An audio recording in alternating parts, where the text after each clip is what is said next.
규칙입니다. 오후에는 30분만 하겠습니다. 오전에 제가 두 가지를 말씀드렸습니다. 하나는 하나님의 영광에 대해서 하나님 가르쳐 주신 것을 말씀드렸고요. 두 번째는 사역이 무엇인지, 사역은 목자 되신 주님께서 앞에서 행하시고 양된 내가 그냥 주님의 음성 듣고 쫓아가는 것이라는 걸 말씀드렸습니다. 오늘 지금은 세 번째 얘기를 드릴 거예요. 신앙생활은 뭔가? 신앙생활은 삶의 운전대를 주님께 맡겨드리는 것입니다. 다시 한번 말씀드려요. 삶의 운전대를 주님께 맡겨드리는 것이 신앙생활입니다. 근데 우리가 무엇인가를 할 수 있다고 생각하면 절대 우리 주님께 운전대를 맡겨드리지 않습니다. 우리의 천성이 그래요. 그래서 하나님께서 우리가 운전대를 주님께 맡기게끔 하시기 위해서 하는 작업들이 있습니다. 그 중에 하나가 우리 자신이 아무것도 할 수 없다는 것을 깨닫게 하시죠. 어떤 상황을 통해서든 어떤 실패를 통해서는 우리가 철저히 무능력한 자라는 것을 깨닫게 하십니다. 또 하나는요, 우리가 의뢰해온 것을, 의지해온 것을 끊어버리십니다. 이 안에는, 우리가 의지해온 것들 안에는 내가 잘하는 것도 들어있어요. 저 같은 경우는 스타일 자체가 굉장히 계획적이거든요. 아까 형제님도 계획적이라고 말씀하셨는데 좀 100% 동의합니다. 공감합니다. 계획적이에요. 그래서 손님이 오실 때도 이날은 뭐하고, 둘째 날 뭐하고, 셋째 날 아침은 뭐 먹고, 점심 뭐 먹고, 어디 가고 다 이게 스케줄이 나와야지 마음이 편한 사람입니다. 그런데 이 잘하는 것을 주님이 어느 순간에 하나하나 이렇게 무너뜨리시더라고요. 그래서 제가 2년 전에 한국에 왔을 때 한 달 동안 그런 것들을 경험하고 살았습니다. 그래서 오늘 그 얘기를 좀 할 거예요. 물론 지금 제가 2주 동안 한국에 있으면서도 그런 것들을 계속 경험해 나가고 있어요. 거기까지는 제가 30분 내에 소화를 할 수 없기 때문에 못 해드리고 어쨌든 2년 전 얘기부터 하겠습니다.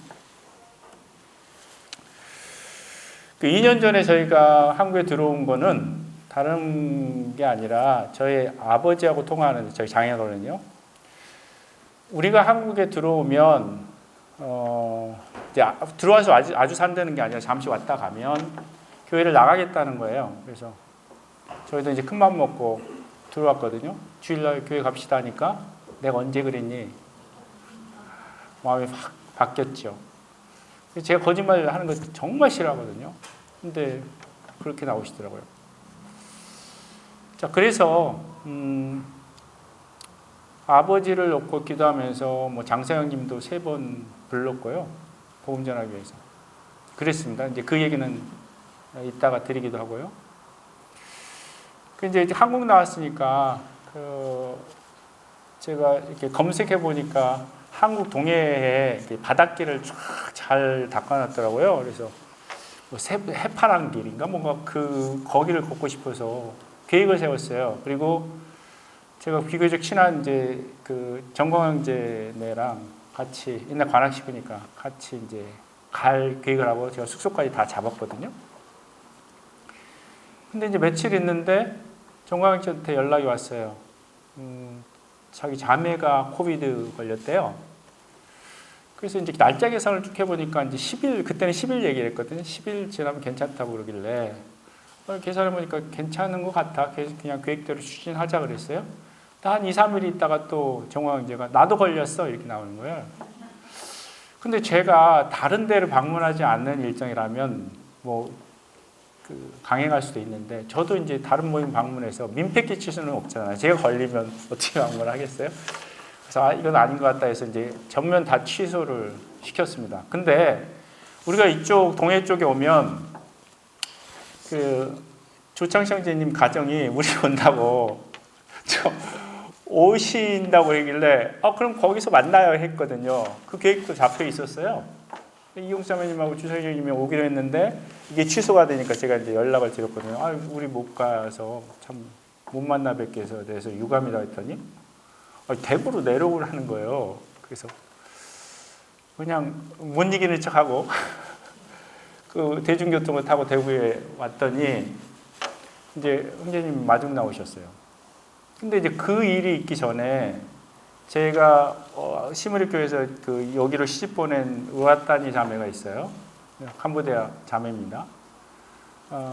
연재모 그 형제와 함께 결혼해서 지금 잘 살고 있는데 그 자매가 제가 이제 왔다는 소식을 듣고 자꾸 이제 카톡으로 형제님 한번 뵀으면 좋겠어요 막 하는데 부산까지 내려갈 생각이 깝깝하더라고요. 그래서 이제 차일피일 미루고 있었어요. 근데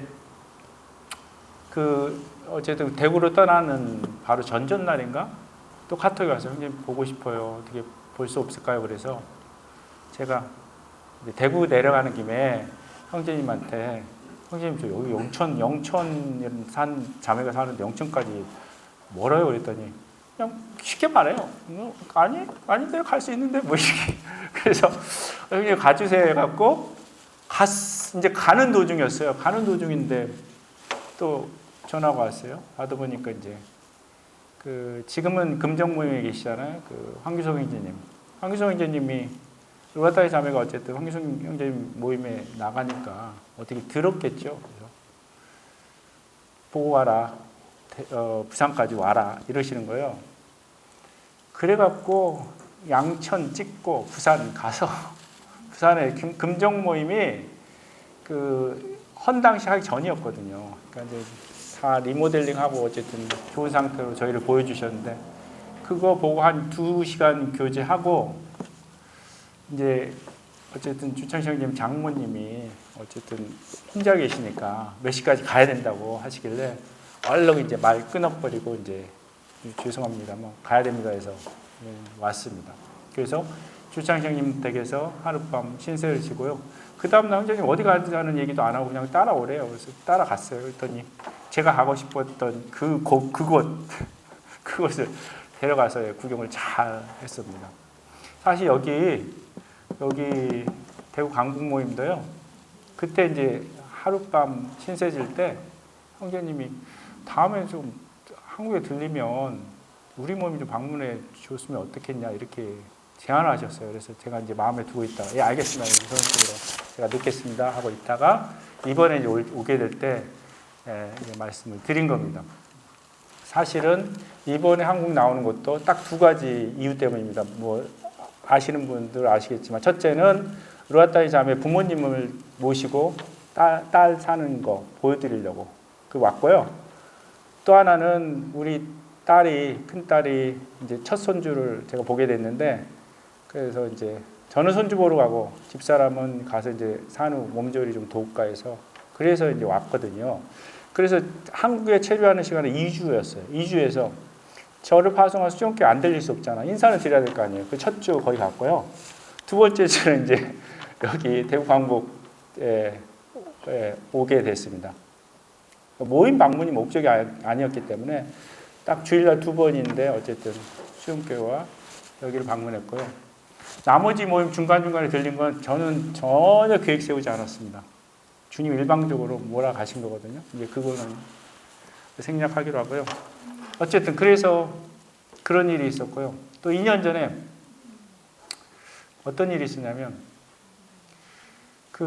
오기 전에 한국에 나오기 전에 저희 딸 2 애들이 아빠 가는 김에 좀 건강검진 좀 받아봐 그랬는데 제가 무시했거든요.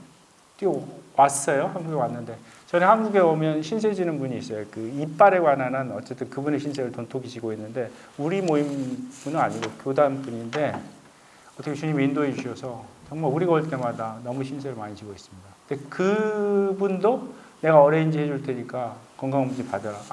괜찮습니다. 감사하지만 저희는 그랬거든요. 근데 계속 저를 만날 때마다 형제님 다른 형제님들이 얘기하는 거예요. 건강검진 얘기를. 예를 들면 염창원 형제님 만났는데 염창원 형님도 그 얘기 하시죠. 그 다음에 뭐 우리 제자 여기 와 있지만 제자도 그런 얘기했죠. 계속 이제 뭐 아니야 뭐 공각 이상 없어 그러고 있었는데 한 7번째 제 기억에 7번째인데 그 성남수교회 장로 하고 있는 젊은 형제 있죠. 민철 형제가 형제님 저 건강검진 받으세요 그러는 거예요. 그래서 다른 사람 말을 무시해도 그래 장로 말은 들어야 되겠다 해갖고 그래 알았어 했어요.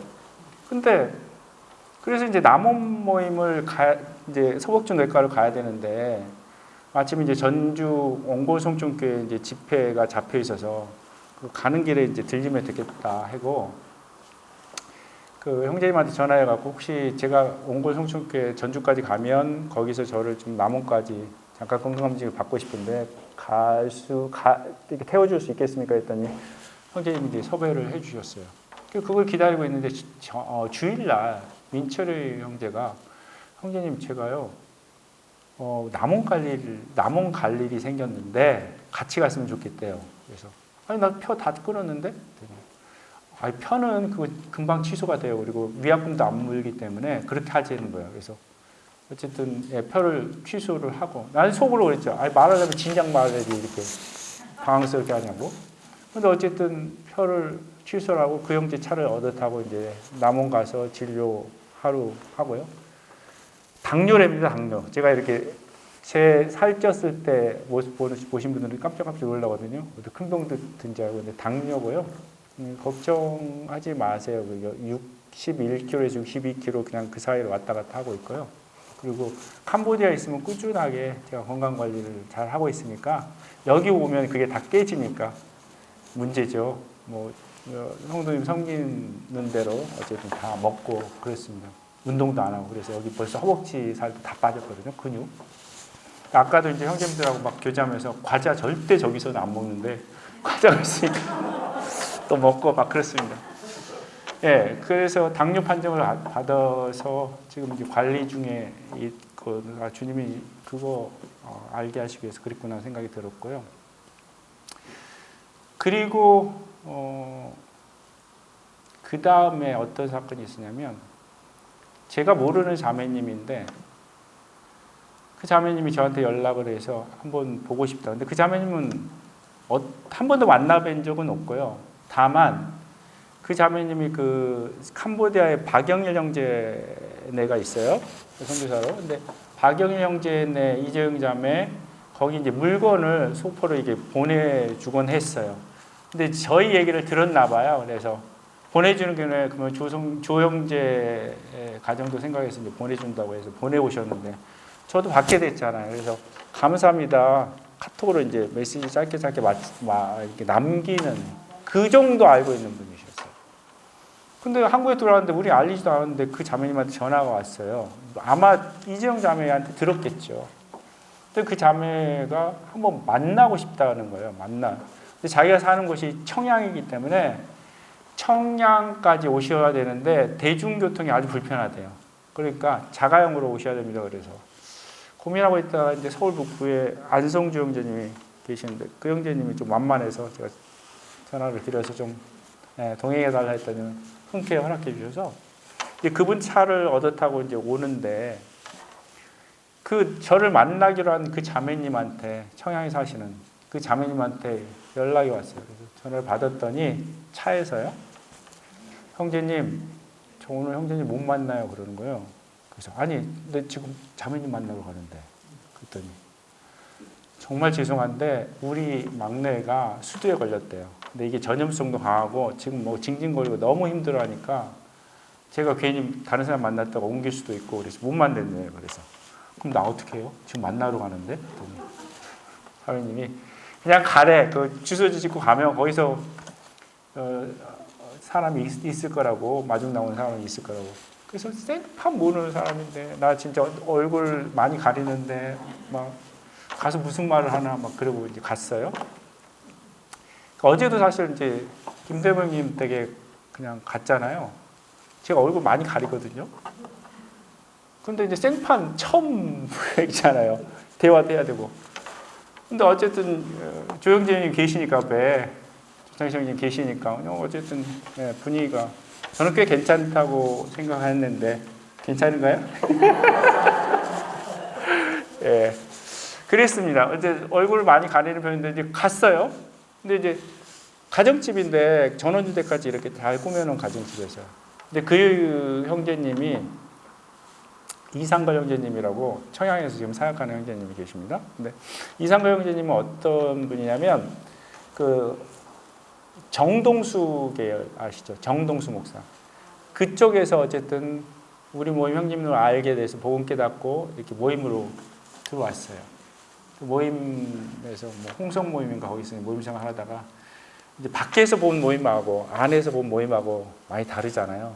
그러니까 실망감을 느끼시고 내가 조용히 사라져줘야지 해서 살짝 이렇게 빠져나와서 자기 집에서 그냥 교회로 있었던. 근데 한 명, 두 명 이제 모이기 시작한 그런 과정이었습니다. 근데 그 형제님은 제가 알 길이 없잖아요. 한 번도 뵌 적도 없고. 그 이제 그 어색한 분위기를 어떻게 할까 해서 딱 내렸는데, 너무 반가운 한 형제가 딱 눈에 띄는 거예요. 그 형제님 가정 말고 다른 형제가. 너무너무 반갔어요. 왜냐면 수용교회 초창기 멤버인데 청년 때 같이 주님 섬겼던 이지철 형제라고 몇 년 만에 보는 거거든요. 와, 반갑다 해서 이제 하는데 그 형제가 있으니까, 아는 사람이 있으니까 또 교제가 되는 거예요. 그 생판 모르는 그 이상열 형님하고. 그래서 저도 이제 캄보디아에서 마음고생, 사람 때문에 마음고생한 거, 그런 것들 쭉 얘기를 했더니 그분한테 많이 위로가 된다고 말씀을 하시더라고요. 그리고 이제 좋은 교제하고 오는데 안성정 형님이 강릉에서 그 최소호 형제님하고 통화하면서 조용히 왔는데 막 하니까 최소호 형제님이 뵙고 싶은데 그러니까 그 자리에서 또 이제 이게 그 만나기로 한 그 얘기가 됐어요. 그래서 최 형제님 그 만나기 원하는데 며칠 날 가실 수 있어요? 그래서 그래 오래간만에 한번 만나자 해서 이제 날짜가 잡혔거든요.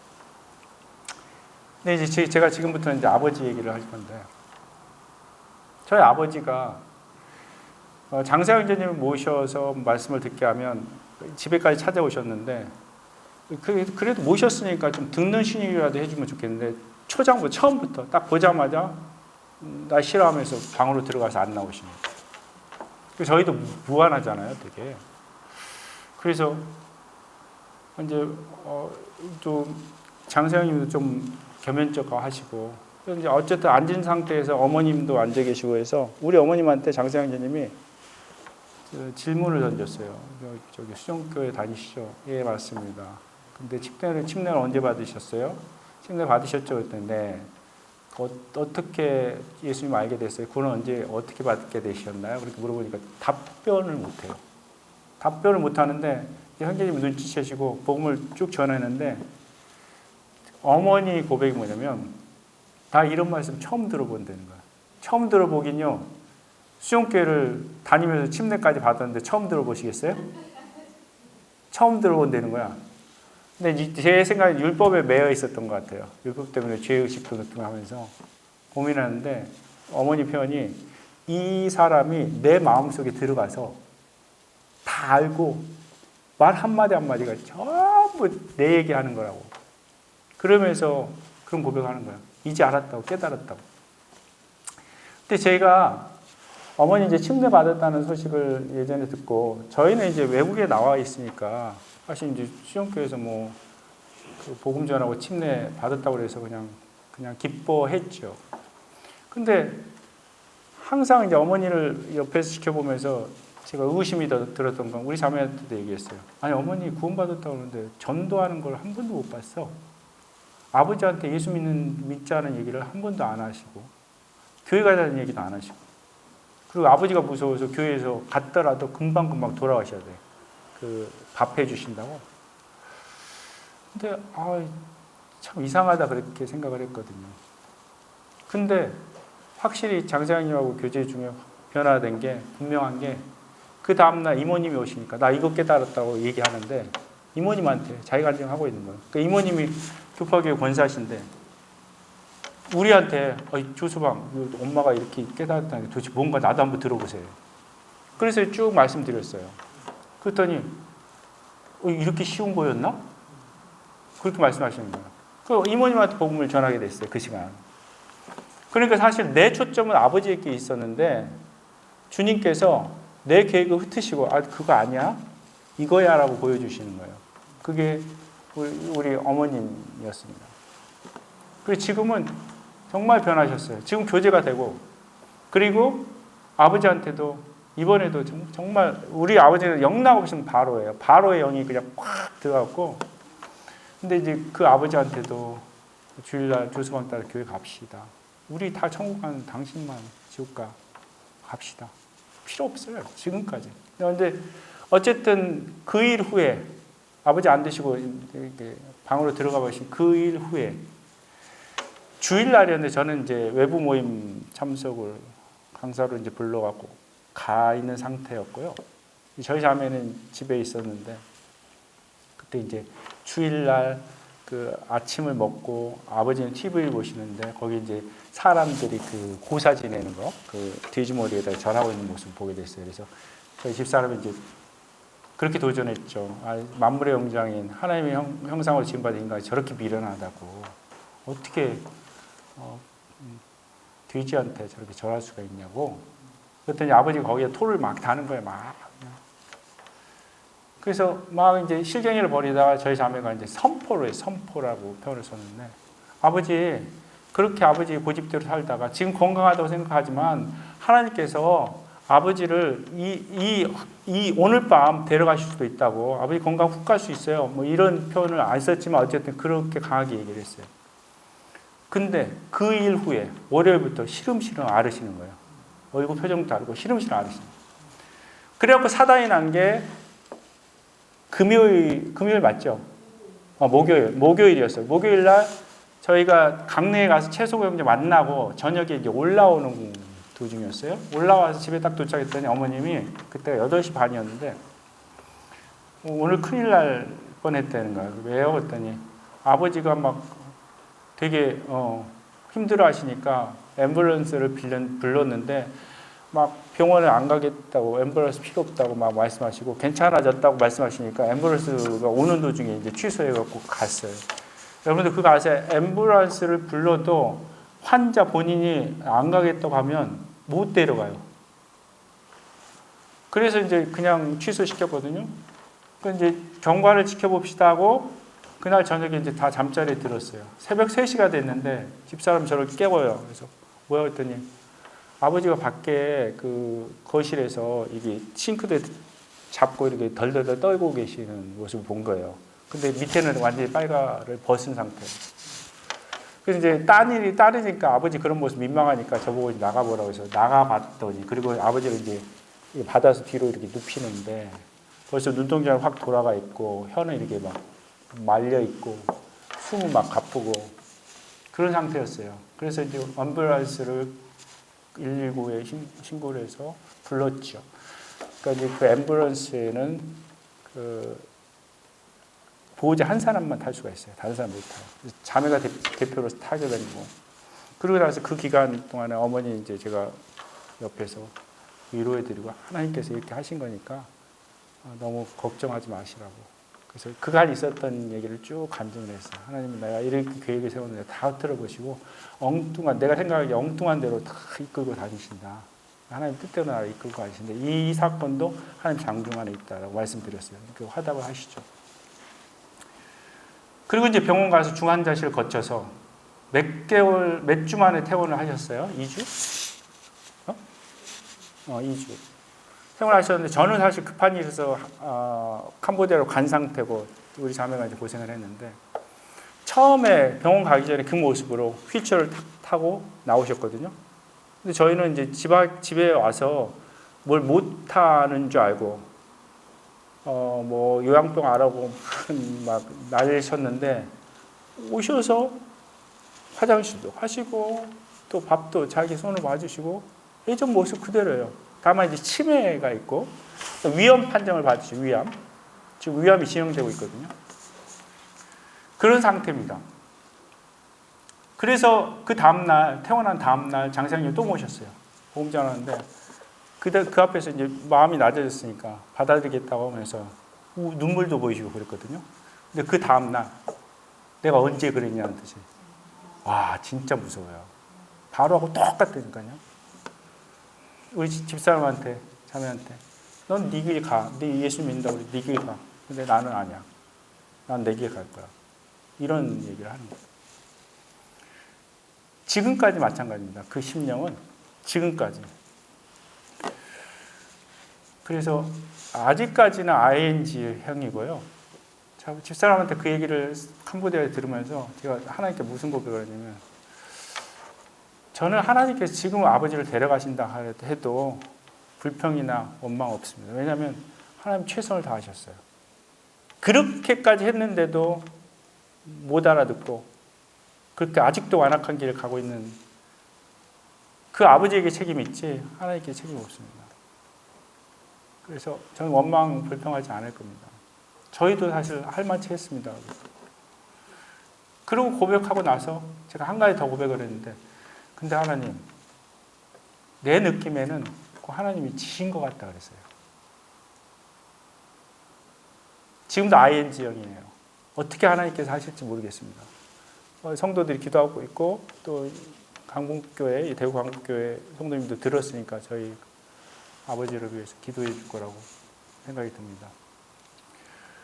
지금도 뭐 새벽, 그러니까 밤과 낮이 바뀌어서 낮에는 주무시고 밤에는 어머니를 거의 뭐 30분 간격으로 괴롭히세요. 어머니가 잠을 못 자. 밤에 잠을 못 자니까 이제 어머니가 죽어나갈 형편이에요. 너무너무 힘들어요. 옆에서 우리가 지켜보는. 그래서 뭐 어떻게 할까, 뭐 요양병원에 모셔야 되는데 저 성격 괄괄한 저 성미로는 절대 요양병원을 못 있어요. 난리 꼬대기를 칠 거예요. 그러니까 쫓겨날 텐데 그런 생각도 하면서. 근데 어머니를 보면 어쨌든 분리를 시켜야 될 상황인 것 같고, 저희도 고민 중에 있고요. 예, 기도 중에 있습니다. 그래서 저희 자매가 다독거리면서 아버지 지금 힘드시죠? 아프시죠? 아프대요. 그러면 지금도 힘든데 죽고 나서 그 고통스러운 지옥에 아버지 가실 텐데 그거 원하냐고. 아버지 다 복음 들었지 않냐고. 우리 엄마랑 우리는 예수 믿고 천국 가는데 아버지는 지옥 가는 거라고. 그 길 가시겠냐고 해도 듣기 싫으니까 너 니네 방에 가. 듣기 싫다는 거야. 그래서 영락 없이 바로라 생각하시고 기도를 해주시기 바랍니다. 그래서 한 달 동안 이제 그런 것들을 쭉 경험하면서, 예를 들면 또 이런 게 있습니다. 주님이 제 계획을 흩으시고 다른 길로 인도하시는 걸 제가 계속 이제 경험하면서 왔잖아요. 근데 이제 순천교회의 그 장원경제하고 저희가 친하거든요. 같은 과를 나가고 같은 국문과를 나가고 제가 전도를 해서 어쨌든 형제가 예수님 믿게 되고 지금 사역을 하고 있는데, 올 때마다 전화를 해요. 근데 형제가 어쨌든 순천으로 와달라고 하면 가서 이제 집회를 하곤 하는데, 그 형제 모임을 방문하면서 형제가 어떤 말씀을 전할 건지 나한테 주제를 가르쳐 달라고 그래서 그 말세의 징조와 예수님의 재림에 대해서 이제 다룰 거라고 얘기했어요. 그래서 이제 그 프랭카드 뭐 이런 걸 준비를 했나 봐요. 저는 그런 거 사실 이거 필요 없어요, 저한테는. 근데 그렇게 해서 딱 해놨는데, 저녁 먹고 말씀을 전하기 1시간 전이었나? 근데 테스트 해본다고 이제 USB 주고 해봐라 했더니, 프로젝트가 좋은 것도 아니에요. 보기엔 좀 왜소한 건데, 이게 작동이 안 되는 거예요. 고장 나오고. 근데 지금 집회 시간 다 됐고, 밤인데 어디 가서 고칠 거예요? 안 되는 거죠. 근데 제가 말세의 징조 같은 경우 슬라이드가 없으면, 이건 뭐 아무것도 안 되는 거거든요. 엄청나게 준비를 했어요. 그래서 내가 그걸 딱 경험하면서 이번에도 주님이 트시네. 틀어버리는 거. 그거 아니야. 주님 뭘 조라하기 원하시는데요. 속으로 기도하면서. 근데 주님이 이제 또 말씀을 떠올리게 하시더라고요. 그래서 말씀을 전하면서 처음 강대에 딱 서갖고, 성도님 저거 고장나게 해서 미안하시죠? 그랬더니 그렇다고. 미안해 할 필요 없어요. 주님이 저렇게 하신 거예요. 그래서 그간 있었던 일을 쭉 간증하면서 주님이 들으셨으니까, 그리고 다른 말씀을 전하기만 하셔서 지금 말씀하시는 거니까 너무 미안해하지 말라고. 근데 프로젝트를 좀 좋은 걸로 준비합시다 그랬어요. 그러니까 성도님들이 주님이 뭐 정말 우리에게 특별하게 하신 말씀이 있나 보다 그러고 그다음부터 귀를 쫑긋 세우고 잘 들으셨죠. 그러니까 그렇게 프로젝터 기기가 고장 나는 거 딱 겪을 때 저는 헛웃음 나더라고요. 이번에도 주님이 그렇게 저를 몰아갔습니다. 한 달 내내 거기 있는 동안요. 여기 지금 2주째 있는데 여기 들어올 때부터 또 그런 간증들이 많이 있습니다. 근데 거기까지는 얘기할 수 없고요. 일단 어쨌든 정리하면요. 운전대를 하나님께 맡기는 것, 그게 신앙생활입니다. 근데 우리가 그걸 맡기지 못하죠. 자꾸 자기가 운전대를 잡으려고 해요. 근데 그럴 때마다 주님이 하시는 작업이 우리가 철저하게 무능한 사람이라는 걸 깨닫게 하시는 그런 사건, 사고를 허락하시죠. 그리고 또 한 가지, 우리가 그동안 잘했던 거, 잘해왔던 거, 우리가 어쨌든 다른 사람에 비해서 그 비교 위에 있다고 생각했던 그것들도 주님이 무너뜨리십니다. 왜? 하나님만 의뢰하기 할 그런 환경을 우리를 몰아가시는 거죠. 그래야만 우리가 주님께 운전대를 맡겨드리니까. 근데 우리가 이제 그런 케이스를 구약에서 많이 볼 수 있잖아요. 예를 들면 사무엘하 8장에 보면 이런 말씀이 있습니다. 그에게서 마병 8장 4절에 그에게서 마병 1700명과 보병 2만 명을 사로잡고 병거 100대의 말만 남기고 다윗이 그 외의 병거의 말은 다 발의 힘줄을 끊었더니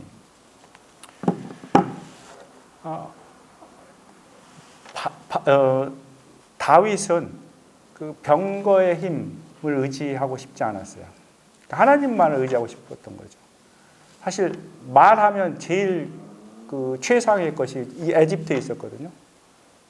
얼마든지 취할 수 있는 상황이었죠. 그걸 의지할 수 있는 상황이었는데 다윗은 그걸 의지하길 원치 않고 하나님만 의지하고 싶어서 자기가 의지할 수 있는 여지를 다 스스로 끊었단 말이죠. 근데 우리가 이 작업을 스스로 하면 좋은데 우리 안 하잖아요. 그럼 하나님 어떻게 하세요? 그 작업을 우리를 대신해서 하시는 거예요. 끊어버리죠.